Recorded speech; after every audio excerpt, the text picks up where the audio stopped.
আমি একটা এতিম প্রতিবন্ধী, জীবনে কোনোদিন ভিক্ষা করি নাই, কারো কাছে হাত পাতি নাই। কিছু মানুষের কলিজার ভিতরে আল্লাহ ভালোবাসা ঢুকায়া দিয়েছে, তারা আমাকে খেদমত করার জন্য সব সময় ব্যস্ত থাকে। শুধু তাই না, আমি তাকে প্রথম প্রশ্ন করলাম যে আল্লাহর প্রতি আপনার কি অভিযোগ? সে হেসে বলল, হুজুর কোনো অভিযোগ নাই, আমি রবের উপরে সন্তুষ্ট আছি, ধৈর্য ধরতেছি। আল্লাহ আমাকে যেদিন মৃত্যু দিবে সেদিন আমি মৃত্যুর পরে রবের কাছ থেকে যা পাওনা সেটা আমি বুঝায় নিব। আমার জীবনে একজন ধৈর্যশীল মানুষ দেখছি, যার বয়স এখন ৪৫ বছর। কিশোরগঞ্জ তারাইল তার বাড়ি, তারাইল গ্রামে তার বাড়ি। তার নাম হলো সুফি ফয়জুর রহমান। এখনো লোকটা বেঁচে আছে। কিশোরগঞ্জের মানুষ সবাই তারে চিনে। আমাকে টেলিফোনে বলতে আছে, হুজুর আমি একজন মাজুর মানুষ, প্রতিবন্ধী মানুষ, আপনি কি আসবেন আমার বাড়িতে বয়ান করার জন্য? আমি বললাম হ্যাঁ যাব। সে আমাকে বলল, আপনি আমাকে দেখলে আশ্চর্য হয়ে যাবেন, আল্লাহ আমারে কেমনে বানাইছে এটা দেখলে আপনি স্থির থাকতে পারবেন না। তার কথা চমৎকার, কথা আওয়াজ চমৎকার, ভয়েস চমৎকার ভয়েস, কথা শুই না বুঝতে পারি নাই লোকটার জীবন যাত্রা এত ভয়াবহ। এবার তার দাওয়াত পাওয়ার পরে বহুত অনুরোধ করে, কাগতি বিনতি করে সে ডেট নিয়েছে। গেলাম তার বাড়িতে। বিশ্বাস করেন, প্রচুর শীত, ঠান্ডার ভিতরে অনেক মানুষ প্যান্ডেলে বসা। সবার শেষে বয়ান করার জন্য আমাকে নিয়ে আসলো। আমি ঢুকার পরই প্রথম বললাম, যার সাথে কথা হয়েছে ফয়জুর রহমান সাহেব, তিনি কোথায়? এলাকার যুবকরা বলল, হুজুর তিনি তো গেটের পাশে ছোট্ট একটা ঘর আছে, ওখানে শুয়ে আছে। আমি বললাম চলো তার সাথে গিয়ে একটু দেখা করে আসি। আল্লাহর কসম দিয়া বললাম, এই দৃশ্য দেখার পরে আর কোনোদিন রবের প্রতি ভিতর থেকে কোনো অভিযোগ আসে নাই। গিয়া দেখলাম একটা কাঠের বিছানায় শুয়ে আছে, উপরে কম্বল দেওয়া, তাও আবার কম্বলের ভিতরে সাদা 3টা কাপড়, মার্কিন কাপড়, মুদ্দারের কাপড় পেঁচায়া টনটনায়া শুয়ে আছে। তার হাত কই, পাও কই, কিছুই বোঝা যায় না। ছোট্ট একটু চেহারা, অল্প কয়টা দাড়ি। এবার আমি তার পাশে দাঁড়ায় আছি, মনে হইতে আছে একটা কাঠ শুয়ে আছি। আমি তার পাশে দাঁড়াইয়া থরথর করে কাঁপতেছি। আমি কোথায় আসছি, কার কাছে আমারে দাঁড় করায় দিছো? যখন আমি পাশে দাঁড়াইলাম, তাকায়া দেখলাম তার ঠোঁটগুলা লড়তেছে, চেহারায় হাসি ফুটে আছে। আমি তখন বললাম, তার হাত কোথায়? একজনে কম্বল ফাঁক কইরা হাত বাইর কইরা দেখাইলো। বিশ্বাস করেন, চিকন কঞ্চির মতো হাত, মাত্র 3টা আঙ্গুল, বাকি আঙ্গুল নাই। আমি তার পায়ের দিকে তাকাইয়া আছি, 2টা পা ঠিক আছে, মনে হইতে আছে একটা চিকন কঞ্চির মতো পা, ছোট ছোট ডালের মতো 3-4টা আঙ্গুল লাগানো আছে। এবার আমি আশ্চর্য হয়ে তাকে প্রশ্ন করলাম, আপনি কি সুফি ফয়জুর রহমান? বলল, হুজুর আমি ফয়জুর রহমান। সে আমাকে বলল, হুজুর 35 বছর পর্যন্ত আমি এরকম বিছানায় শুয়ে থাকি, দাঁড়াইতে পারি না। এলাকার মানুষ বলে কেমনে পায়খানা করে, কোথায় প্রস্রাব করে আমরা কিছুই জানি না, কিন্তু 24 ঘন্টা তার পাশে দাঁড়াইলে সুঘেরান নাকে আসে। তখন বুঝতে পারছি লোকটা নেককার মানুষ, ইমানদার মানুষ, ধৈর্যশীল মানুষ। এবার আমি তাকে প্রশ্ন করলাম, 35 বছর পর্যন্ত বিছানায় শুয়ে আছে। সে আমাকে বলল, বয়স আমার 45। 10 বছর বয়স থেকে আবার শারীরিক পরিবর্তন চলে আসে। একটা রোগ হওয়ার কারণে আমি আস্তে আস্তে দুর্বল হয়ে গেছি। হুজুর আমার মা 15 বছর বয়সে দুনিয়ার থেকে বিদায় হয়েছে, বাবা আর আগে কবরে চলে গেছে। আমি একটা এতিম প্রতিবন্ধী, জীবনে কোনোদিন ভিক্ষা করি নাই, কারো কাছে হাত পাতি নাই। কিছু মানুষের কলিজার ভিতরে আল্লাহ ভালোবাসা ঢুকায়া দিয়েছে, তারা আমাকে খেদমত করার জন্য সব সময় ব্যস্ত থাকে। শুধু তাই না, আমি তাকে প্রথম প্রশ্ন করলাম যে আল্লাহর প্রতি আপনার কি অভিযোগ? সে হেসে বলল, হুজুর কোনো অভিযোগ নাই, আমি রবের উপরে সন্তুষ্ট আছি, ধৈর্য ধরতেছি। আল্লাহ আমাকে যেদিন মৃত্যু দিবে সেদিন আমি মৃত্যুর পরে রবের কাছ থেকে যা পাওনা সেটা আমি বুঝায় নিব। এজন্য ভাইরা আমার, মুসিবতে পড়লে, বিপদে পড়লে ধৈর্য হারাবেন না। আর গুনাহের কাছ থেকে বেঁচে থাকাটা হলো সবচেয়ে বড় ধৈর্য। ধৈর্য 3 প্রকার। বলেন ধৈর্য কয় প্রকার? 1 নম্বরে, যখন আপনি আপনার মা বাবাকে, আপনজনকে হারাবেন তখন ধৈর্য ধরবেন, মুসিবতে পড়বেন ধৈর্য ধরবেন। 2 নম্বরে, ইবাদতের ক্ষেত্রে ধৈর্য ধরা লাগবে। 3 নম্বরে, যখন আপনি কোনো গুনাহের কাজের জন্য আপনার দিল টানবে তখন আপনি বলবেন ইন্নী আখাফুল্লাহ, আমি একজনের সবচেয়ে বেশি ভয় পাই, তিনি হলেন কে? হাদিসের কিতাবে আসছে, রাসূলুল্লাহর একজন সাহাবীর নাম আবু হুরায়রা রাদিয়াল্লাহু তাআলা আনহু, তানবীহুল গাফিলিনে আসছে, ইশারের নামাজের পর মসজিদ থেকে বেরিয়ে গেলেন। কিছু দূর যাওয়ার পরে একজন মহিলা খেজুর গাছের কিনারায় দাঁড়ায় আছে। মহিলা এবার ডাকতে আসে, ইয়া আবা হুরায়রা তাল, ও আবু হুরায়রা একটু কাছে আসো। আবু হুরায়রা বলতে আছে, হে মদিনার নারী, আমি যদি তোমার কাছে যাই তোমার আমার মাঝখানে শয়তান এসে ধোঁকা দিবে, অতএব তোমার কাছে যাওয়া যাবে না, যা বলার দূর থেকে বলো। মহিলা বলতে আছে, আবু হুরায়রা, জীবনে এমন একটা অপরাধ করছি যেই অপরাধের গাট্টিটা মাথায় নিয়া নিয়া ঘুরতেছি, রাত্রিবেলা ঘুমাইতে পারি না, ঘুমের ভিতরে স্বপ্নে আমারে দেখায় কবর আমারে ডাকতেছে, খাবার খাইতে গেলে পানি আমারে ধিক্কার দেয়, তুই খারাপ। রাস্তা দিয়ে যখন মাটির উপরে হাঁটি তখন মাটি আমারে বলে, হে পাপী, কেমনে মাটির উপরে রিল্যাক্সে হাঁটো। ইয়াউমাইদিন তুহাদ্দিসু আখবারাহা, মাটিও তো একদিন একজনের সাথে কথা বলবেন, তিনি হলেন কে? এজন্য আমি সেই অপরাধের ফিল দিল থেকে করতেছি। কি এমন গাট্টি অপরাধের মাথায় নিলাম, চলতে কষ্ট হয়। আবু হুরায়রা বলতে আছে, কি এমন পাপ করলাম? মহিলা বলতে আছে, আবু হুরায়রা, আমি গোপনে একটা অপরাধ করছি। আমি এক ফ্রেন্ডের সাথে, আমার এক বন্ধুর সাথে গোপনে জিনা করছি। জিনা করার পর আমার পেটে একটা বাচ্চা আসছে রে আবু হুরায়রা। ওই বাচ্চাটা দুনিয়াতে আসার পর আমি নিজের হাতে বাচ্চাটার গলা টিপে হত্যা করছি। হত্যা করার পর তখন আমার বোধোদয় হয়েছে, বিবেক বুদ্ধি খুলেছে যে আমি এটা কি কাজ করলাম। একই তো জিনা করছি, জিনা করলে তার বিচার পাথর মেরে হত্যা করে দাও। যেহেতু আমার বিবাহ হয় নাই, বিবাহ হওয়ার আগে আমি এক পুরুষের সাথে জেনায় লিপ্ত হয়েছি, যে আমার সাথে জেনা করছে তারও বিবাহ হয় নাই, তাহলে হত্যা হবে না, চাবুক দিয়ে আঘাত করা লাগবে, যেহেতু দুইজনই অবিবাহিত। এবার বলতে আছে, আবু হুরায়রা, ও মদিনার নারী, শুনে নাও, যেহেতু জেনাও করলাম, বাচ্চা হত্যাও করলাম, এই মারাত্মক পাপের গাট্টি নিয়ে কেমনে কবরে যাবা? এক তো নিজে অপরাধ করলাম, আবার বাচ্চা হত্যা করে পাপের গাট্টি বড় বানাইছো। স্পষ্ট শুনে নাও, আল্লাহর আযাব কিন্তু ভয়ঙ্কর আযাব। আল্লাহ যখন কাউরে ধরে তার অবস্থা খুব ভয়াবহ হয়ে যায়। আল্লাহর জাহান্নামের শাস্তি বড় কঠিন, আল্লাহর আযাব বড় তীব্র আযাব, কবরের দুই পাশের মাটির চাপ বড় কঠিন। বলার সাথে সাথে মহিলাটা চিৎকার মেরে মাটিতে গড়াগড়ি করতেছে। আবু হুরায়রা ভয়েতে চলে গেছে রাসূলুল্লাহর দরবারে। যাওয়ার পরে সালাম দিয়ে বলল, আসসালামু আলাইকা ইয়া নবী আল্লাহ।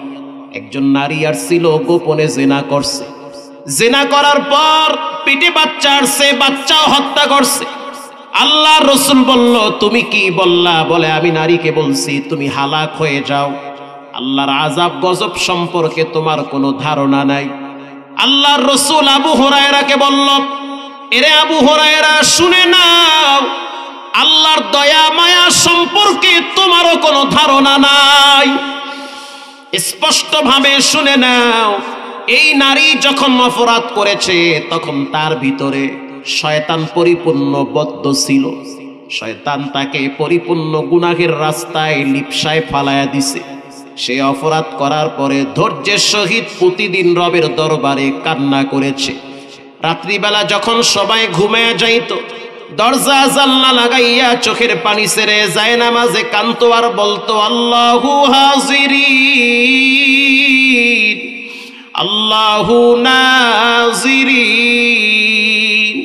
ও মালিক, তুমি হইলা রহমান, আমি হইলাম জালেম। তুমি হইলা গফফার, আমি হইলাম মূর্খ। জীবনে আমি অনেক পাপ করছি, গুনাহের কারণে জাহান্নামে ফালাইয়া দিও না রে মালিক। প্রতি রাত চোখের পানি ছেড়ে যায় নামাজ ভিজাইয়া জাহান্নামের ভয় ধৈর্যের সহিত কেঁদেছে। আল্লাহর রাসূল বলেন, আত্তাইবু মিনাজ যামবি কামাল্লা যামবালা। কেউ যখন তওবা করে, সে যত বড় গুনাহগার হোক, সে পুরুষ হোক নারী হোক, তওবা করার সাথে সাথে মায়ের পেট থেকে যেমন নিষ্পাপ বাচ্চা আসে, তওবা করনেওয়ালা ব্যক্তিও ক্ষমার কারণে নিষ্পাপ হয়। আল্লাহর রাসূল বলেন, শুনে নাও আবু হুরায়রা, ইল্লা মান তাবা ওয়া আমানা ওয়া আমিলা সালিহান ফাউলাইকা ইউবাদদিলুল্লাহু সাইয়্যাতিহিম হাসানাত। আল্লাহ রাব্বুল আলামিন তার চোখের পানি আর তওবার কারণে সমস্ত গুনাহ মাফ করে গুনার জায়গায় নেকি দিয়া পূরণ করে দিয়েছে। মহিলার ভিতরে ধৈর্য ছিল, আল্লাহর কাছে ধৈর্যের সহিত ক্ষমা চাইতে হয়। প্রতিদিন 5 ওয়াক্ত নামাজের পরে দোয়া করবেন ইনশাআল্লাহ। বলেন, সময় পাইলেই দোয়া করবেন, সুযোগ পাইলেই দোয়া করবেন। আদম নবী সেও তো আল্লাহর কাছে দোয়া করছে, রব্বানা যালামনা আনফুসানা ওয়া ইল্লাম তাগফির লানা ওয়া তারহামনা লানাকুনান্না মিনাল খাসিরিন। আদম নবী যদি বলে, ও মালিক আমার অপরাধ হয়েছে, আমাকে মাফ করে দাও। নূহ নবী বলে, আমারে ক্ষমা করে দাও। ইদ্রিস নবী বলে, আমারে মাফ করে দাও। জাকারিয়া নবী বলে, আমারে ক্ষমা করে দাও। পৃথিবীতে এমন কোন নবী নাই যেই নবী রবের দরবারে ক্ষমা চায় নাই। বুখারীতে হাদিস আসছে, আল্লাহর রাসূল রাত্রিবেলা মা আয়েশার সাথে ঘুমিয়ে গেল। গভীর রাত মা আয়েশা বলেন, আমার হাত ঘুমের ভিতরে চলে গেল পানির রাস্তায়। তার মানে আমি মনে করলাম মস্কের পানি বুঝি বিছানায় পড়ছে। আমি হাতটা দিয়ে দেখতে আসি, হাতের ভিতরে পানি লাগছে। আমি মনে করলাম মস্কের পানি, কিন্তু না না, মস্কের পানি না। আমি তাকায় দেখলাম রাসূলুল্লাহ সেজদায় পড়ে কান্দে আর তার চোখের পানি বায়া বায়া পড়ে। আমি আয়েশা উযু বানাইয়া ফ্রেশ হওয়ার পর আমি এবার আল্লাহর রাসূলের পায়ের কাছে গিয়া হাত দিয়া লাড়া দিয়েছি। জানান্তু হাত্তা কাবদাতার রূহাহু, আমি মনে করলাম রাসূলুল্লাহ বুঝি সেজদার ভিতরে মারা গেছে। আল্লাহু আকবার। আপনার সামনেও কোনো পাপ নাই, পিছনেও কোনো গুনাহ নাই, তারপরও আপনি রবের দরবারে ক্ষমা চান, কান্নাকাটি করেন। আল্লাহর রাসূল বলেন, ফালা কুনু আবদান শাকুরা, আমি কেন রবের শুকরগুজার বান্দা হব না? ওমর, ওসমান, আলীর জীবনী পড়ে দেখেন, তারা তো এক একজন রাষ্ট্রনায়ক ছিল, দেশ চালাইতো, আবার রাত্রিবেলা রবের দরবারে রবকে ঠান্ডা করার জন্য সেজদায় কান্ত। ওসমান, যিনি জান্নাতের গ্যারান্টি পাইছে, কবরের পাশে দাঁড়ায় বলে, ও মালিক, এই ভয়ঙ্কর কবর থেকে, কবরের আযাব থেকে, কবরের শাস্তি থেকে ওসমানকে বাঁচান। রাসূল বলেন, সাহিলিল হিসাব আলাল ওসমান, আল্লাহ ওসমানের হিসাব সহজ করে দেন। আবু বকর বলে, আল্লাহ যদি আমারে মানুষ না বানাইয়া পশু পাখি বানাইতো, তাহলে মানুষ জব করে খায়া ফেলাইতো, মরাও লাগতো না, কবরেও যাওয়া লাগতো না, হিসাব দেওয়াও লাগতো না। হযরত ওমর বলেন, ওয়াকালু লিজুলুদিহিম লিমা শাহিদতুম আলাইনা, এই চামড়া কিয়ামতের ময়দানে রবের দরবারে পক্ষে বিপক্ষে সাক্ষী দিবে। এজন্য যুবক ভাইরা আমার, জীবনে যত অপরাধ করেন না কেন, নামাজ ছাড়া যাবে না, হারাম খাওয়া যাবে না, মা বাবার সাথে বেয়াদবি করা যাবে না। পাশেই তো গোরস্থান, কত মানুষের আপনজন এখানে শুয়ে আছে। অনেকের আব্বা এখানে ঘুমায়, অনেকের মা এখানে ঘুমায়। মা বাবা থাকলে খাওয়ানো লাগতো, চিকিৎসা করার লাগতো। আজ মাও নাই, বাবাও নাই, অথচ আপনার ফ্রিজ বোঝাই করা মাছ গোস্ত আছে, ফল ফলুট আপনার ছেলে মেয়ে খায়, তারপরও তো অনেকের ছেলে মেয়ে শুকরিয়া আদায় করে না। কথা ঠিক না বেঠিক? আপনার সন্তান আপনার সম্পদ খায়, তারপরও শুকর নাই। আবার আপনার মৃত্যুর পরে এটাও হতে পারে, আপনার সম্পদ নিয়ে ছেলে মেয়ে মারামারি কারাকারি করবে, দোয়াটাও করতে চায় না। বর্তমান সময়টা এমন চলতেছে। ঢাকা শহরে আমি দেখছি কত শিল্পপতি মারা গেল, লাশ কবরে নামার আগেই ফ্ল্যাট হিসাব করতেছে কে কয়টা পাবে। কেরানীগঞ্জে দেখলাম 3 বাড়ির মালিক যার মোহাম্মদপুরে মার্কেট আছে, নাম বললে ভিডিও হচ্ছে, প্রচার হবে, গীবত হয়ে যাবে, নাম আর বললাম না। বাবার লাশ কবরে রাখার আগে মেয়েরা দাঁড়ায় বলতেছে ভাইদের নামে বাড়ি লিখে দিয়েছে বাবা, আমাদেরকে মাহরুম করেছে।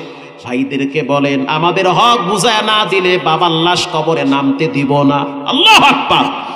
এটা হলো বাস্তব কথা। কার জন্য টাকা কামড়ায়া ধরছে, সময় থাকতে ব্যয় করেন, আল্লাহর রাস্তায় ব্যয় করলে রব কখনো কমায়া দেয় না। বিশ্বাস করেন, মা বাবার জন্য খরচ করবেন চোখ বন্ধ করে।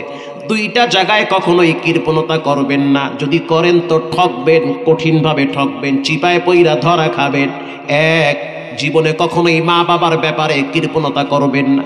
চাওয়ার আগে নোট বের করে দিবেন, খায়া ফেলাক, নষ্ট করুক, মানুষকে দিয়া দিক, তারপরও তার ঔরসে আপনি দুনিয়াতে আসছেন, সে আপনার আব্বা। যেই মা আপনারে গর্বে রাখছি, ওই মা যদি আপনার পকেটের টাকা নষ্ট করে, করুক, কারণ আপনি আপনার মা, আপনার টাকা আপনার মায়ের। কথা ঠিক না ঠিক? শুধু তাই না, 1 নম্বরে মা বাবার জন্য চোখ বন্ধ করে টাকা ব্যয় করবে। 2 নম্বরে আল্লাহর রাস্তায় যখন ব্যয় করবেন কোনো চিন্তা করবেন না। 500 টাকার নোট দেওয়ার সময় ভাববেন না যে পরের দিন না খায়া মরবে। গত রমজানে মা বলতেছে আমারে যে বাবা গ্রামে একটা মসজিদ বানায় দাও। আল্লাহ শখর লা ফখরা লাহু, কোনো ফখর নাই। পুরা টাকা দিয়ে একটা মসজিদ বানায় দিলাম, মানুষ নামাজ পড়তেছে। আজকে বাদ ফজর সেই মসজিদের পাশে নতুন মাদ্রাসা স্টার্ট হয়েছে, অসংখ্য মানুষ সেখানে আসছে, আমি যেতে পারি নাই কারণ মাহফিল থাকার কারণে। বিশ্বাস করেন, যেদিন মসজিদের জন্য টাকা ব্যয় করলাম, এর 3-4 দিন পরেই আমেরিকা প্রবাসী আমার মোবাইলে এখনো মেসেজ আছে, হুজুর ঢাকায় আপনি প্রতিবন্ধীদের জন্য জায়গা কিনছেন, মাদ্রাসা করবেন, 1 তালা ছাদ করতে যত টাকা লাগে পুরা টাকা আমি আমেরিকা থেকে আপনার জন্য পাঠাবো। ওয়ামা খালাকতুল জিন্না ওয়াল ইনসা ইল্লা লিয়াবুদুন।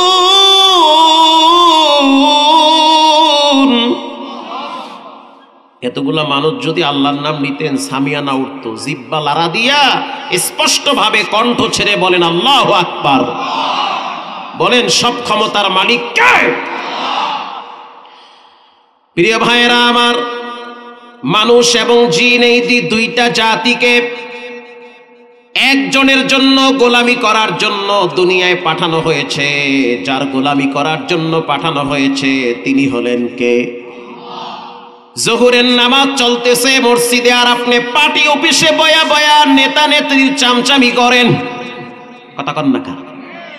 আসরের নামাজ মসজিদে হয়, আর আপনি চায়ের দোকানে বসে বিড়ি আর চা টিভি নিয়ে ব্যস্ত আছেন। আবার আপনি দাবি করেন যে দেশের ভিতরে ইসলাম কায়েম করবেন, হবে না, আপনার উপরে জালেম আল্লাহ চাপায়া দিবে, এরপরে আপনার জীবনকে আল্লাহ বিধ্বস্ত করে দিবে। রবের গোলামি নিজে করবেন, সমাজের মানুষকে করার জন্য উদ্বুদ্ধ করা লাগবে। কোরআনের ভিন্ন এক আয়াতে রব্বুল আলামিন বলেন, পৃথিবীতে এমন কোন প্রাণী নাই যেই প্রাণী আমার গোলামি করে না। আলাম তারা আন্নাল্লাহা ইউসাব্বিহু লাহু মান ফিস সামাওয়াতি ওয়াল আরদি ওয়াত তায়রু সাফফাত।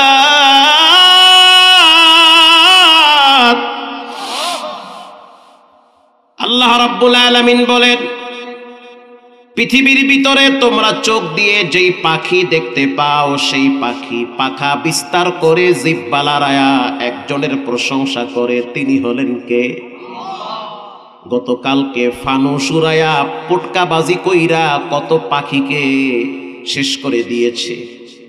পাখির অভিশাপ এক একটারে ছাড়বে না, এক একটার কইজা আল্লাহ পুরায় খাইবে।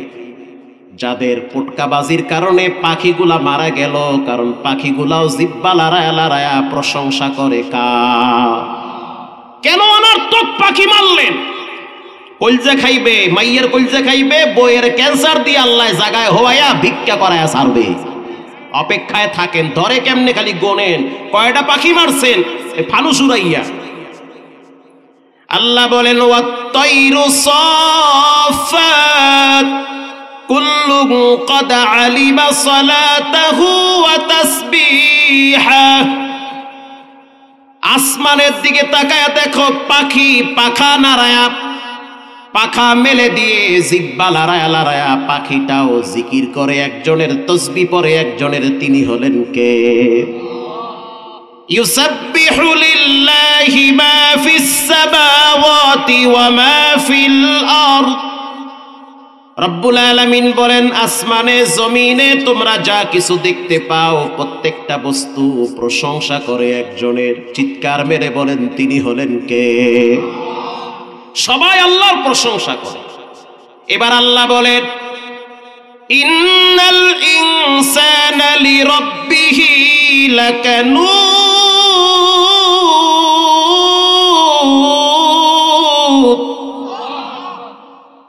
মানুষ এমন একটা জাতি, বড় নিমুখ হারাম। মানুষের মতো নিমুখ হারাম পৃথিবীতে কেউ নাই। একটা কুত্তারে যদি এক পিস রুটি দেন, কুত্তা মালিকরে চিনে রাখে। একটা রুটি মারলে দেখবেন কুকুর আপনার পিছনে পিছনে ঘুরবে, রাত জেগে জেগে আপনার ঘর পাহারা দিবে। একটা পাতা পড়লে কুত্তা দৌড়ায়া গিয়া খেউ করে ওঠে, কেন? সাবধান, আমার মালিকের ঘরে যেন কোনো চোর ঢুকতে না পারে। অথচ কুত্তারে গোস্ত দেওয়া হয় না, কুকুরকে হাড্ডি দেওয়া হয়। রাত্র 4টার সময় যখন ঘর থেকে বের হবেন, পর্দা খুলে তাকায় দেখবেন কুত্তাটা দৌড়ায় আপনার পায়ের কিনারায় মাথা নত করে শুয়ে পড়বে। ঠিক না ঠিক? এরপরে যদি আপনি কুত্তাটারে পা দিয়া লাথি দেন, বিশ্বাস করেন কুত্তা আপনার পায়ে আঘাত করবে না, বরং মাথাটা নোয়াইয়া চোখ বন্ধ করে বলে, মালিক আমি আপনার কিছুই খাই না, শুধু হাড্ডি খাই, কিন্তু আপনি আমারে কেন লাথি মারেন? আমি তো আপনার কৃতজ্ঞ। আল্লাহু আকবার, আমি তো আপনার কৃতজ্ঞ। বিখ্যাত একজন দার্শনিক ইমাম গাজ্জালি রাহিমাহুল্লাহ লেখেন, হে পৃথিবীর মানুষ শুনে নাও, কুত্তার ভিতরে 10টা গুণ আছে। এই 10টা গুণ যদি মাহমুদুল হাসান তোমার ভিতরে থাকে, তুমি আল্লাহর ওলি হয়ে যাবে। এই বয়ান আমি করি নাই, আল্লামা দেলোয়ার হোসেন সাইদি রাহিমাহুল্লাহ তার বয়ানে অনেকবার শুনছি। কুত্তার অন্যতম একটি গুণ হলো কুকুর প্রভু ভক্ত।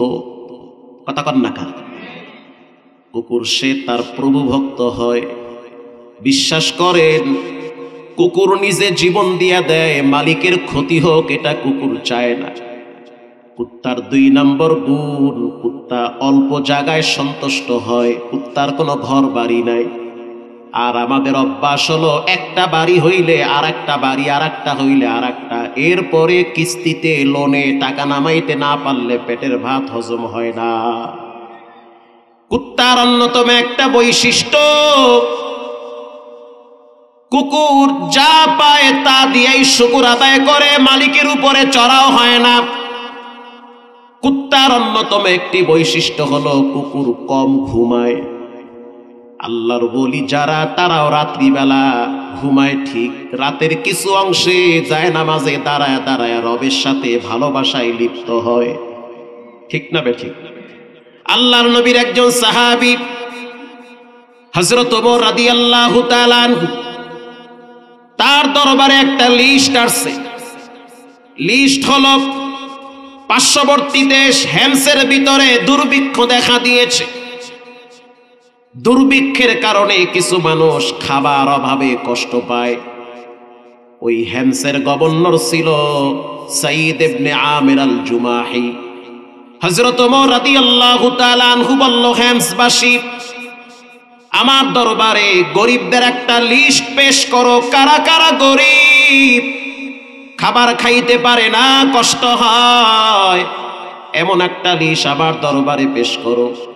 কিছুদিন পরে তার দপ্তরে একটা লিস্ট আসলো, 80 জনের লিস্ট।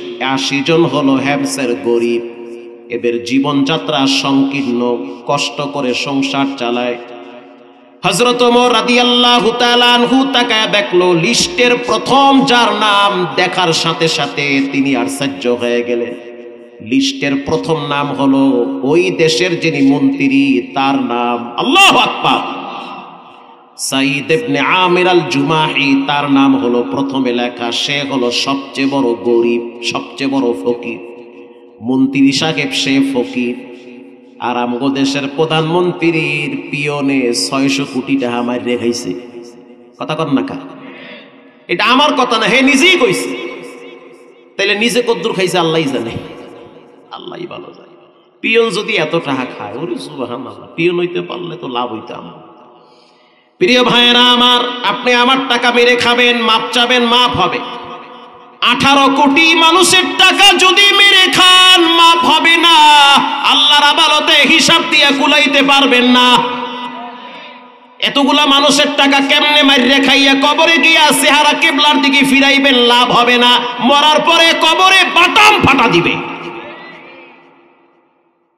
আমরা বাঙ্গায় ওয়াজে গেছি গত বছর, একজনে কয় হুজুর আমগো এলাকার বাথরুম পর্যন্ত নেতারা খাইয়া লাই।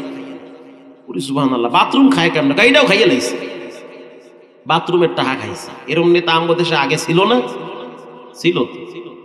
প্রিয় ভাইয়েরা আমার, হযরত ওমর রাদিয়াল্লাহু তাআলা আনহু যখন দেখলো লিস্টির প্রথম নাম সাঈদ ইবনে আমির আল জুমাহি, এবার হযরত ওমর বলল, এরে আসলাম শুনে নাও, 100 স্বর্ণ মুদ্রা একটা থলা বানাও। 100 স্বর্ণ মুদ্রা হেমসের গভর্নর সাঈদ ইবনে আমির আল হাতে পৌঁছায়া দিবা। আর দূর থেকে দেখবা এই স্বর্ণ মুদ্রা পাওয়ার পরে সে করে কি। এবার দূত চলে গেল তার কাছে, যাওয়ার পর 100 স্বর্ণ মুদ্রা থলা তার সামনে পেশ করল, মন্ত্রীর সামনে। সাঈদ ইবনে আমির আল জুমাহি চিৎকার মেরে বলল, ইন্না লিল্লাহি ওয়া ইন্না ইলাইহি রাজিউন। স্ত্রী ঘর থেকে বলল, স্বামী আমার কি হয়েছে? কোন মুসলিম কান্ট্রি বেঈমানেরা দখল করেছে? বলে না না। তাহলে খলিফাতুল মুসলিমিন হযরত ওমর কি শহীদ হয়েছে? বলে না না। তাহলে এমন কি সমস্যা হইল? দুঃসংবাদ আসলো যে আপনি ইন্না লিল্লাহ বললেন। সাঈদ ইবনে আমির আল জুমাহি রাসূলুল্লাহর সাহাবী, সে বলল, বিবি আমার শুনে নাও, আমার কাছে আসছে দুনিয়া চলে আসছে। আর যেই দুনিয়াকে রাসূলুল্লাহ সবচেয়ে বেশি ভয় পাইত, আর সমস্ত গুনাহের মূল হলো দুনিয়ার মহব্বত। হুব্বুদ দুনিয়া রাসু কুল্লি খতিআ। রাসূল বলেছেন সমস্ত গুনাহের মূল হলো দুনিয়া।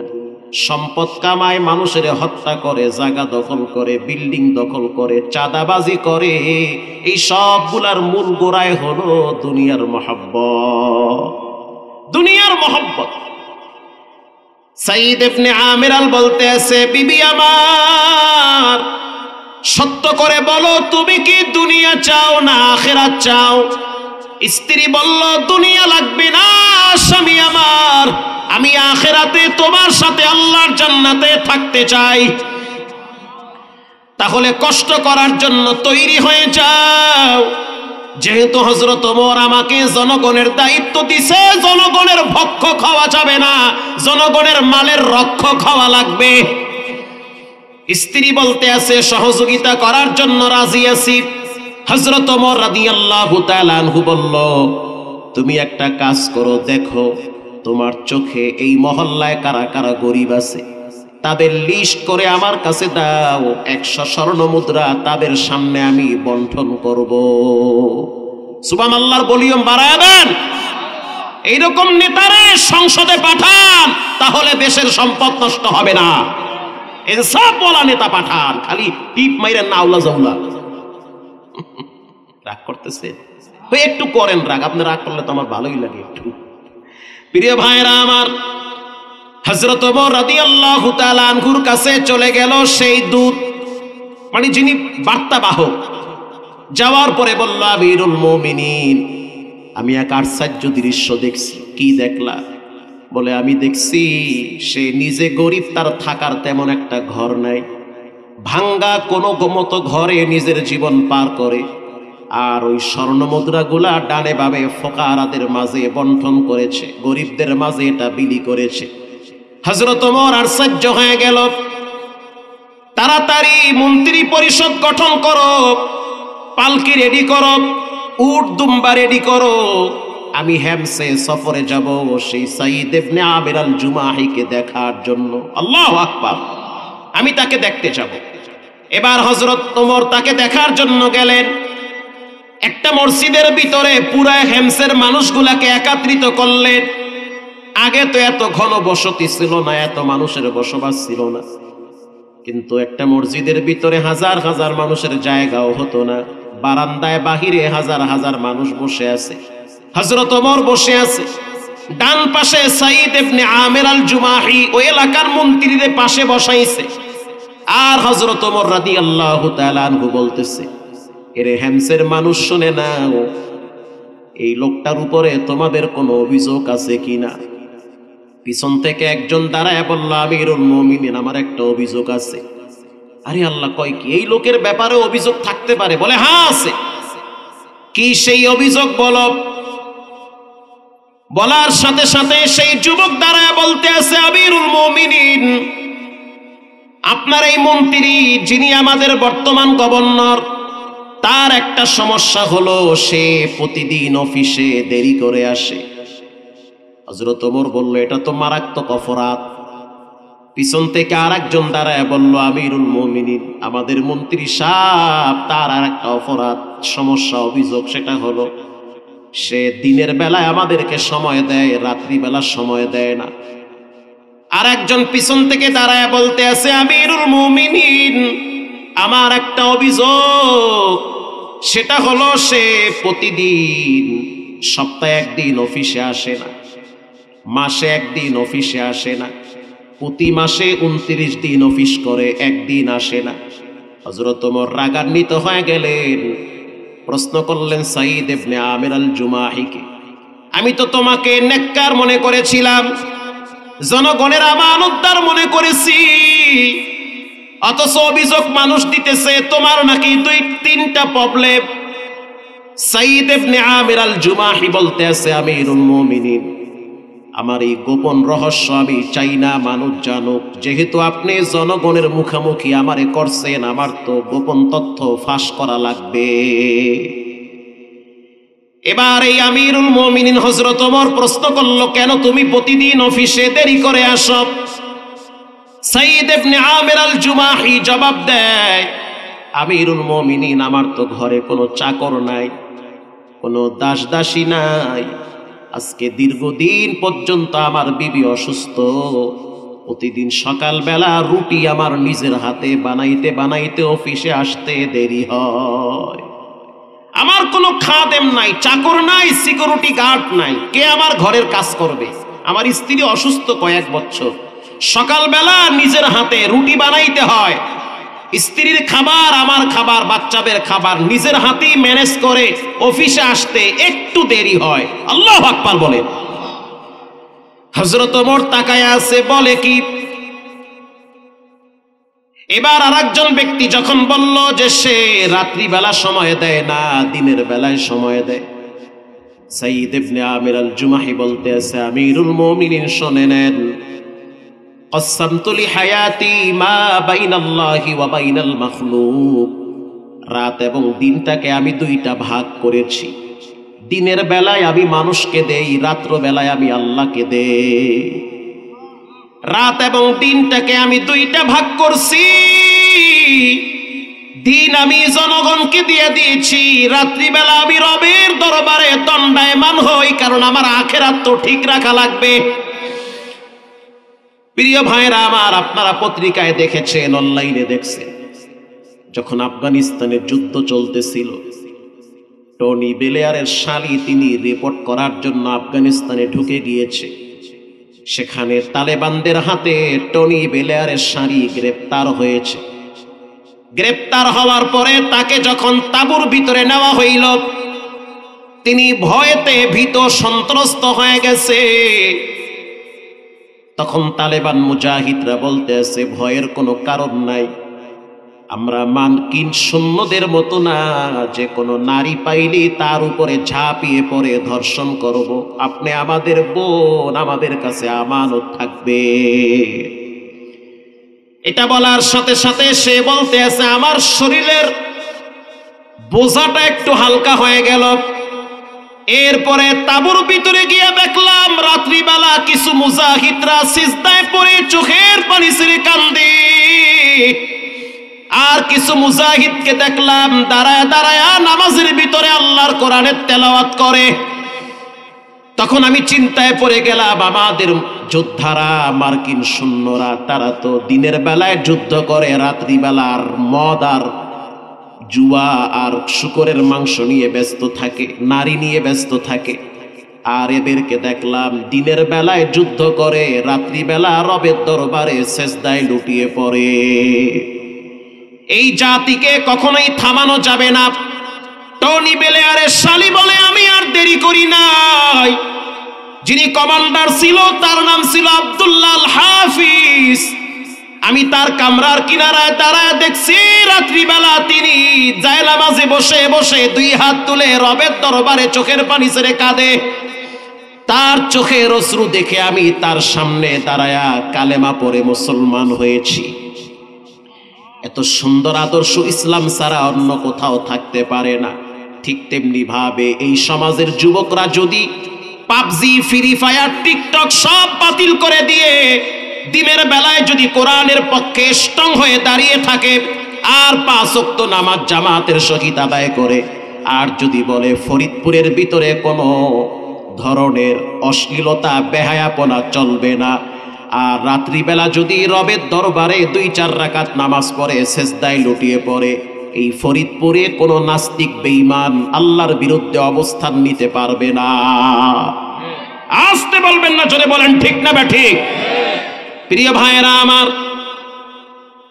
কসসামতু লিহায়াতি মা বাইনাল্লাহি ওয়া বাইনাল মাখলুক, আমার জীবনটাকে আমি 2টা ভাগ করছি।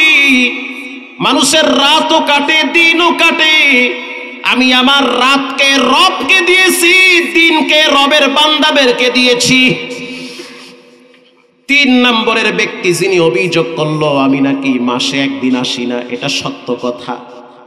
কারণ আমিরুল মুমিনিন ওই মাসে একবার আমার কাপড় চোপড়গুলো আমি ধুইয়া দেই, যার কারণে এমন কোনো কাপড় থাকে না যেটা পরে আমি সংসদে গিয়ে কথা বলবো, যেটা পরে আমি গণভবনে গিয়ে বসবো। এজন্য মাসে 1 দিন আমি ডিউটি পালন করতে পারি না। হযরত ওমর রাদিয়াল্লাহু তাআলা আনহু তাকে বুকের সাথে জড়ায়া কপালে চুমা দিয়া বলে, তোমার মতো ন্যায় নীতিবান কোন গভর্নর যদি যেই দেশে থাকে, ওই দেশ আল্লাহ আযাব গজব দিয়ে ধ্বংস করবে না। আল্লাহু আকবার। কুকুরের একটা চরিত্র, কুকুর প্রভু ভক্ত হয়।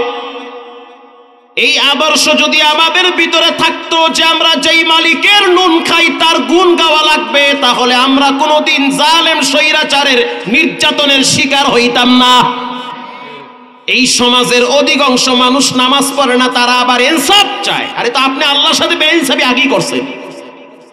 যেই সমাজের মানুষগুলা রবের উপরে জুলুম করে, নফসের উপরে জুলুম করে, তারা আবার কেমনে ইনসাফ চায়?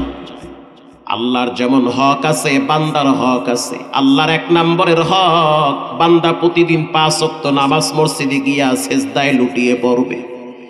আল্লাহ রাব্বুল আলামিন কোরআনে বলেন, ইয়া আইয়ুহাল্লাযীনা আমানুস্তাঈনু বিস-সাবরি ওয়াস-সালাহ।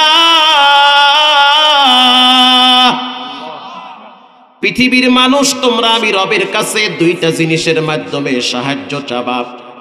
1 নম্বরে নামাজ, 2 নম্বরে ধৈর্য। যার জীবনে নামাজ আছে, যার জীবনে ধৈর্য আছে, এই 2টা গুণ যার ভিতরে থাকবে, রবের সাহায্য তার জন্য অবধারিত। আল্লাহু আকবার। এখনকার যুগের মানুষ বেশিরভাগ চায়ের দোকানে ধৈর্য ধরে, মসজিদে আসলেই অধৈর্য হয়ে যায়। জুমার দিন আমি দেখছি, কেরানীগঞ্জ যখন জুমা পড়াইতাম, তো মাঝে মাঝে মসজিদে মিষ্টি আইতো 2.5 মণ 3 মণ। তো যেই জুমায় মিষ্টি আইতো, ওই জুমায় দেখতাম মসজিদে জুমার নামাজের পরে সুন্নত পড়তো, 2-4 রাকাত মানুষ নফলও পড়তো। আর যেই জুমায় মসজিদে খাওয়ান নাই, ওই জুমায় দেখি সালাম ফিরাইয়া আর একজনের জোতা লইয়া অনেকে দৌড় মারে। কথা ঠিক না বেঠিক? মানে খাওয়ান আছে তো হে নামাজে আছে, খাওয়ান নাই কোনো মতে দায় ঠেয়াল লাগিয়া জুমার দিন যদি ঘরে থাকে, মাইয়ারাও তো শরম দেবে। বাপ মায়ে তো লজ্জা দিবে, মানুষ বলবে তুই মুসলমান না বেঈমান, জুমার নামাজটাও পড়ো না। প্রিয় ভাইয়েরা আমার, শুধু শুক্রবারের নামাজ পড়লে হবে না, 5 ওয়াক্ত নামাজ প্রতিটা নরনারী বালেগ পুরুষ এবং নারী প্রত্যেকের উপরে ফরজ করে দিয়েছেন কে? নামাজ যাও পড়ি তাও তো অনেক ভেজাল নামাজ। কিছু মুসল্লি আছে হঠাৎ মসজিদে যায়, নামাজের নিয়ম কানুন বোঝে না, মোবাইলে কল আইছে নামাজে খারাইয়ে কয় মুই নামাজে আছি পরে ফোন দিস। নামাজ আছে, ও নামাজ তো গেছে আরো আগে। আবার এমনও মুসল্লি দেখছি নামাজে রুকুতে গেলে প্যান অর্ধেক বের হয়ে যায়, তো ফরজ শেষ। আবার এমনও মুসল্লি দেখছি আল্লাহর রাসূল বলেছেন আল্লাহর কাছে অপছন্দনীয় কাজ হলো যারা সিজদা থেকে মাথা উঠায়া সালাম ফিরায়া সাথে সাথে কপাল মুছে, তার মানে কপালে ধুলা বালু লাগার সাথে সাথে তার মেজাজ গরম হয়ে যায়। আল্লাহর রাসূল বলেন আল্লাহর কাছে সবচেয়ে অপছন্দনীয় হলো যারা সালাম ফিরায়া সাথে সাথে কপাল মুছে। এত ব্যস্ত কেন? সালাম ফিরাবার সাথে সাথে আপনি বলবেন আল্লাহু আকবার, এরপরে বলবেন আস্তাগফিরুল্লাহ আস্তাগফিরুল্লাহ আস্তাগফিরুল্লাহ, কমপক্ষে 3 বার বলবেন। এরপরে আপনি বলবেন ইয়া কবিয়্যুন কওয়িল কলবি, এরপরে আপনি বলেন আল্লাহুম্মা আজিরনি মিনান নার, এরপরে আপনি দুরূদ শরীফ পড়েন সাল্লাল্লাহু আলাইহি ওয়াসাল্লাম। নামাজের ভিতরে যদি কোনো ভুল ত্রুটি হয়ে যায় সেটাও মাফ করে দিবেন কে? প্রিয় ভাইয়েরা আমার, আমাদের সমাজে কিছু নামাজ পড়ে মরান নামাজ। মরান নামাজ কেমন? এই বয়ান করার তো সময় না, আপনারা জান কিনা এই ডরে আমি তাড়াতাড়ি শেষ করতে আসি। গত বছর ডিসেম্বরের 1 তারিখে ভূমিকম্পে ধাক্কা মারছে বাংলাদেশে। জামালপুর থেকে বয়ান করে ঢাকায় ঢুকতেছি, তখন ফজরের নামাজ পড়ার জন্য একটা মসজিদে ঢুকলাম। তো ঢোকার সময় দেখলাম উজুখানায় কোনো সিরিয়াল নাই, মানে এত লোকের ভিড়, আর সব ইয়ন তরুণ যুবক। এক একজনের চুলের ডিজাইন দেখেই বুঝছি যে এরা শুক্রবারও ঠিক মতো নামাজ পড়ে না। মানে চুল এহিন্দে কাটতে, এহিন্দে বেহা করছে, এহিন্দে টিকলি বানছে, এহিন্দে কালার করছে, এই কোয়ালিটির। এখানে আবার পতাকাও খাটছে। এগোতে হিজু উজু করতে ফজরের টাইমে। এই দৃশ্য আপনারা জীবনে দেখছেন? কথা কন না কা? এরা কুম্মিরটাই। মসজিদের যিনি খাদেম সাহেব তাকে বললাম যে মোহতারাম, আপনাদের মসজিদে মাশাআল্লাহ কপাল তো ভালো আপনাকে, যে ফজরের টাইমে এত সুন্দর সুন্দর যুবকরা মাশাআল্লাহ শীতের ভিতরে খেতা কম্বল বাদ দিয়া, এরপরে আরামের ঘুম বাদ দিয়ে তারা ফজরের নামাজে চলে আসে, মাশাআল্লাহ খোশ নসিব। কানা কি খোশ নসিব? কিসের কপাল ভালো? আপনি কোনো খবরই জানেন না দুনিয়া। কি খবর? কি সমস্যা কি? ভূমিকম্পে ধাক্কা মারছে তো বিল্ডিং লড়ছে, তো ওই ডরে পোলা বানে চিন্তা করছে মরমু তো মুসলমান যেহেতু নামাজটা মসজিদে গিয়ে পড়লেই মরু। এরকম কিছু মরান নামাজ বাংলাদেশে আছে না নাই? ঢাকার থেকে লঞ্চে বরিশাল যাচ্ছি, তো লঞ্চে ওঠার পরে দেখি কেউ টাস খেলায়, কেউ টিভি দেখে, কেউ বিড়ি খায়, আছে না নাই? কয়জনে আর নামাজ পড়ে? তো পিছনে গিয়ে দেখি মাত্র 30-40 জন নামাজ পড়ে, বাকি জনে সব যার যার মতো, কেউ খাইয়া লইয়া টিভি দেখে বইয়া বইয়া, মাইয়া পোলায় জামাই হুর একসাথে বইয়া টিভি দেখে, টিভিতে আবার বাগাইয়া নেয় আর একজনের বইয়া আবার দেখে, আবার আসে। কি মজা রে! রাত যখন 2টা বাজে তখন আমি তো কেবিনে, হঠাৎ দেখি লঞ্চ লড়তে আছে। কি লঞ্চ লড়ে কেন? জিনে কি ভিতরে হানছিনি? পরে দেখলাম লঞ্চের ভিতরে সব রুমে ফ্যান আছে, এই যে কেবিনে কেবিনে ফ্যানও দেখি লড়ে, এসি দেখি, হ্যাও দেখি ডাইনে বামে লড়ে। ও আল্লাহ, এক করছে কি?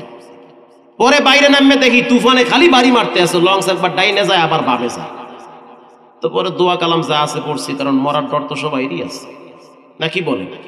মরার ডর আছে না? বাড়ি যেমন এখন যদি যাই মাছের পেটের তলে, তাকে ব্যাপারটা কেমন হয়ে গেল না? এখন ওই সময় দেখলাম ওরে সুবহানাল্লাহ, ওই যারা একটু আগে টাস খালাইছে এখন অনেকেরা দেখলাম সিরা টুহি মাথায় দিয়ে লম্বা তসবিহ লইয়া উপরে উঠছে। মানে একজনে দেখলাম পড়তে আছে সব্বি আল্লাহ আচ্ছা কর কি? বাবা দোয়া কালাম ভুললে গেছি, কারণ যেই কেঁদে তুফানে বাড়ি মারছে অত উপায় নাই, কিছুই দেখা যায় না পর্দার মাঝখানে। চিন্তা করছেন, নামাজ কিন্তু পড়ে নাই, অথচ তুফানে যখন বাড়ি মারছে মরার ডরে তসবিহ লইয়া মাথায় টুপিও দিছে, এরে কয় মরার ঢং ধরা। কথা ঠিক না ব্যাঠিক? মানে মরার ডরে দরবেশি বাম ধরছে। 3 পণ্ডিত পদ্মা নদী পাড়ি দিবে, সন্ধ্যা ঘনিয়ে আসছে, সূর্য লাল, তিনজনে ভ্রমণ করার জন্য নদী পাড়ি দিতেছে, ওপারে যাবে, কিন্তু স্রোত এত বেশি, বরাবর যাওয়া তো দূরের কথা, নৌকাটারে ওই সাগরের মোহনার দিকে নিয়ে যায়। তিনজনে চিন্তা করলো সূর্য লাল হয়ে গেছে, সন্ধ্যা ঘনিয়ে আসছে, পানির চাপ বাড়তেছে, উপায় নাই, ধরা বুঝি খাওয়া লাগবে, মরণ বুঝি নাকের সামনে ঘুরতেছে। তুফানের বাড়িতে কিছু পানি নৌকার ভিতরেও ঢুকে। এবার তিনজনে পরামর্শ করলো, কাজ করি, তিনজনে মিলে শেষ নামাজ, মরার নামাজটা পড়ে লই, একটু পরেই তো হয়তো তুফানের বাড়িতে সমুদ্রের ভিতরে চলে যাব, জীবনের শেষ নামাজটা পর তিনজনই জামাতের সহিত নামাজ পড়ি, কারণ মোরা তো শুক্র আলী মুসল্লি, শুক্রবার সারা মসজিদের দিকে ফিরেই যাই না, কথা কন না কা। এবার তিনজনে পরামর্শ করলো জামাত পড়াইবে কে, যেটা বেশি ফটর ফটর করে হেডের সামনে দেয়। কিছু পণ্ডিত থাকে না, লেখতে জানে না, মস্তে জো, মাদ্রাসায় 2 টাকা দেয় না, মসজিদেও দেয় না, ওই 4 দোকানে বইয়া খালি হিসাব চায়। এবার যেটা বেশি কথা বলে ওরে বলল তুই নামাজ পড়া। সে সামনে গিয়া সূরা ফাতিহা স্টার্ট দিয়েছে, আলহামদুলিল্লাহি রাব্বিল আলামিন। সূরা ফাতিহা কমপ্লিট হওয়ার পরে প্রথম রাকাতে সূরা কাফিরুন স্টার্ট দিয়েছে, কুল ইয়া আইয়ুহাল কাফিরুন। চমৎকার তেলাওয়াত, যেই কইছে কাফিরুন তুফানে মারছে আরেকটা বাড়ি, ঝড়ে বক মরে ফকিরের কেরামতি বাড়ি। পিছনে যেই দুইজন খাড়াইছে এরাও কিন্তু শুক্র আলী মুসল্লি, নামাজের নিয়ম কারণ বুঝে না, একেবারে পাশাপাশি। যেই কইছে কাফিরুন তুফানে মারছে বাড়ি, একজন আর একজন রে কোনো দিয়ে গুতা মারে, কয়ে শক্ত ইয়া খাড়াইস তুফানে বাড়ি মারছে। নামাজ আছে, কথা কন না, ও তো নিয়ম বুঝে না যে নামাজে কথা কইলে নামাজ যায়। এত সূরাত হইয়া কাফিরুন লইছে কা, এমনি তো আল্লাহ কাফের উপরে খেফা আর কয় কাফিরুন, লগের ডাকা চুপ, নামাজে কথা কইলে নামাজ থাকে, আর নামাজ আছে। ইমাম সাহেব পিছনে ঘুরে রাখা, ও কথা কইছো কইছো তুই কইছো কা, নামাজ একজনের আছে। মুকুম চুস্তি নামাজে পানজে গানা, ফাওয়াইলুল লিল মুসাল্লিন আল্লাযিনা। 70-80 বছর হয়ে গেছে, অনেকেই নামাজের নিয়ম জানে না। অনেকের বলি ভাই আপনি কি ছানা পারেন, কয় হুজুর ছানা খাইতে খুব মজা লাগে, অথচ ছানা যে কোন নামাজে পড়া লাগে সেটাও জানে না। কোন চেহারা নিয়ে জানাজার ময়দানে যাবা, অপেক্ষায় থাকো, মসজিদের পালকি কিন্তু তোমার জন্য রেডি হয়ে গেছে। মুসলমানের বাচ্চা হইয়া যদি নামাজ না পারে, মুসলমানের সন্তান হওয়ার পর যদি সানা না পারে, দুরূদ শরীফ না পারে, কচু গাছের লাগে গলায় দড়ি দেওয়া দরকার, কথা কন না।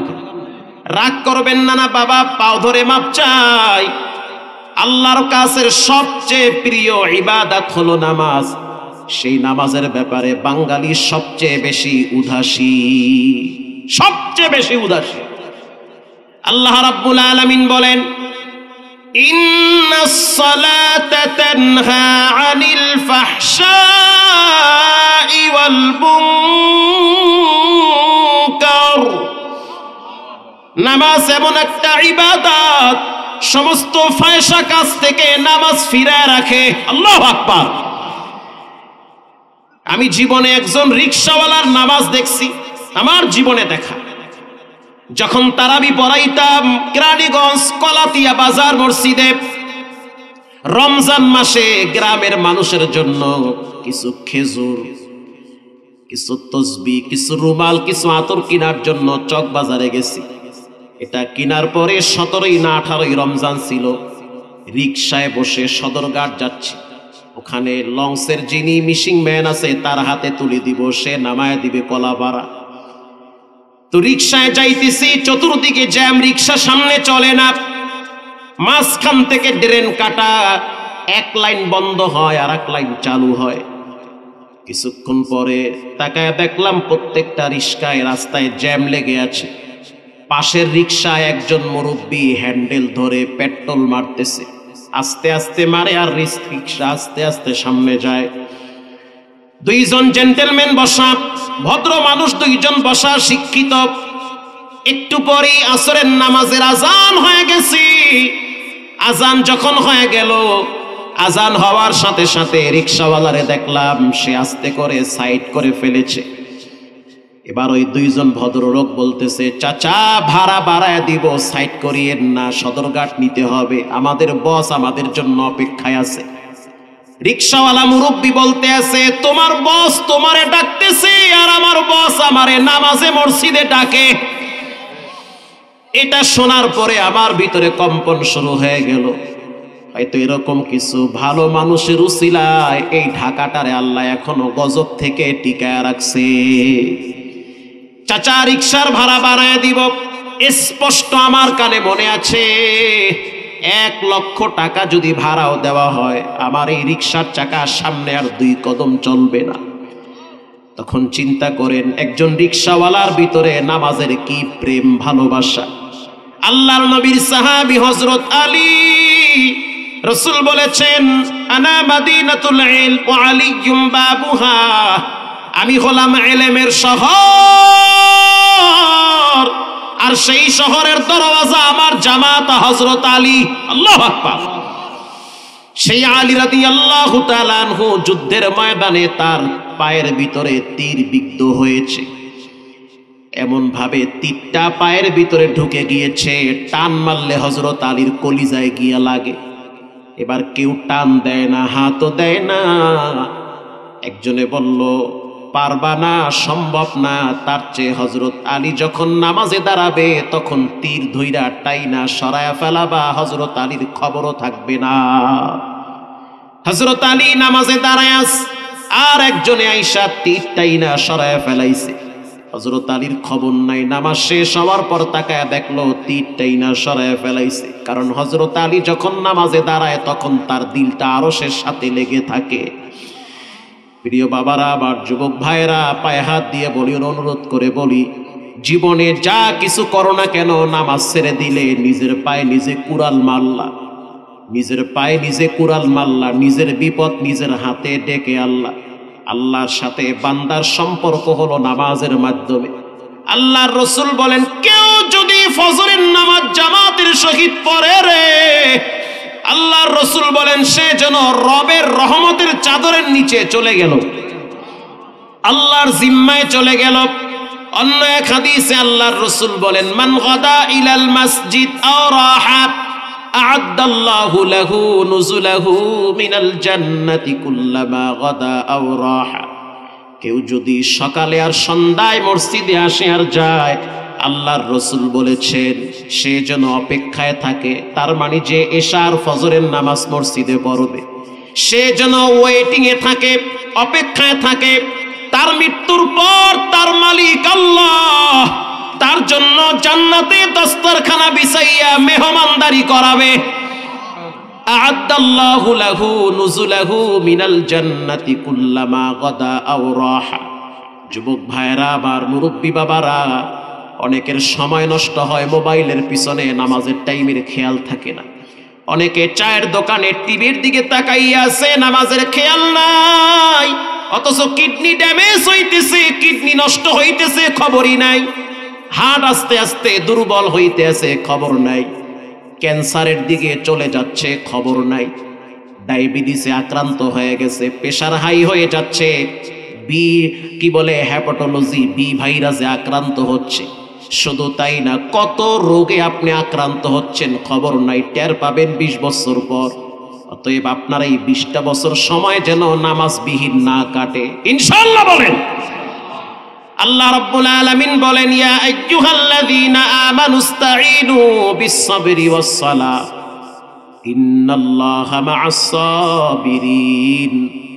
আল্লাহর কাছে সাহায্য চাওয়ার মাধ্যম দুইটা। 1 নম্বরে নামাজ, 2 নম্বরে ধৈর্য।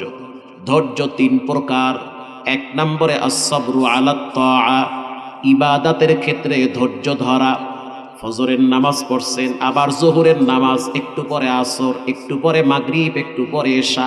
আবার শীতের ভিতরে কম্বল ফালাইয়া, ঠান্ডা পানি দিয়া উযু বানাইয়া মসজিদে গিয়া হাজিরা দেওয়াটা যথেষ্ট পরিমাণ ধৈর্যের প্রয়োজন। কথা ঠিক না বেঠিক? শীতের ভিতরে অনেক মানুষ মসজিদে যায় না, আল্লাহ রাব্বুল আলামিন বলেন ধৈর্য ধরে নামাজ আদায় করো, ধৈর্য বড় দামি সম্পদ। রাসূলুল্লাহকে যখন মানুষ গালি দেয়, মক্কার বেঈমানরা যখন রাসূলুল্লাহর গলায় গামছা লাগায় টান মারছে, আল্লাহর নবীর জিহ্বা মোবারক বের হয়ে গেছে। রাহমাতুল লিল আলামিন চোখের পানি ছেড়ে দিয়েছে, মালিক কোথায় আমারে পাঠাইলেন, কার কাছে পাঠাইলেন, আর তো আমার দাওয়াত কবুল করে না। আল্লাহ বলেন ওয়াসবির ওয়া মা সাবরুকা ইল্লা বিল্লাহ, নবী আপনি ধৈর্য ধরেন, সবর করেন একজনের জন্য, তিনি হলেন কে? যুবক ভাইয়েরা আমার, ধৈর্য তিন প্রকার। এক নম্বরে আস-সাবরু আলাত তাআত, আস-সাবরু আলাত তাআত, ইবাদতের ক্ষেত্রে ধৈর্য ধরা। মাগরিবের নামাজের পর 5টা মিনিট সূরা মুলুক তেলাওয়াত করেন, সূরা ওয়াকিয়া পড়েন। ধৈর্যের দরকার, মেন্টালিটি ঠিক রাখা দরকার। কারণ যদি আপনি জানেন 1 সপ্তাহ পরে আপনার মৃত্যু হবে, খাওয়া ঘুম বন্ধ হবে, মসজিদের কোণা আপনি ছাড়বেন না। মাগরিবের পরে 10টা মিনিট সূরা ওয়াকিয়া পড়েন, রিজিকের রাস্তা প্রশস্ত করে দিবেন কে? ইশারের নামাজের পর যুবক ভাইরা যারা মোবাইল নিয়ে ব্যস্ত, টিকটক, পাবজি, ফ্রি ফায়ার নিয়ে ব্যস্ত, ইশারের নামাজের পর 5টা মিনিট সূরা মুলুক তেলাওয়াত করতে লাগে। বাবা দুনিয়ায় চলতে টাকা লাগে, যার টাকা নাই তার কিছুই নাই। যেদিন চোখ বন্ধ হয়ে যাবে সেদিন বুঝবেন এক একটা নেক আমলের কি পরিমাণ দাম। এক একটা সুবহানাল্লাহর কবরে বাতি জ্বালায়া দেয়। আল্লাহর রাসূল বলেন কেউ যদি সূরা মুলুক তেলাওয়াত করে, তাবারাকাল্লাযী বিয়াদিহিল মুলক ওয়া হুয়া আলা কুল্লি শাইইন কাদির।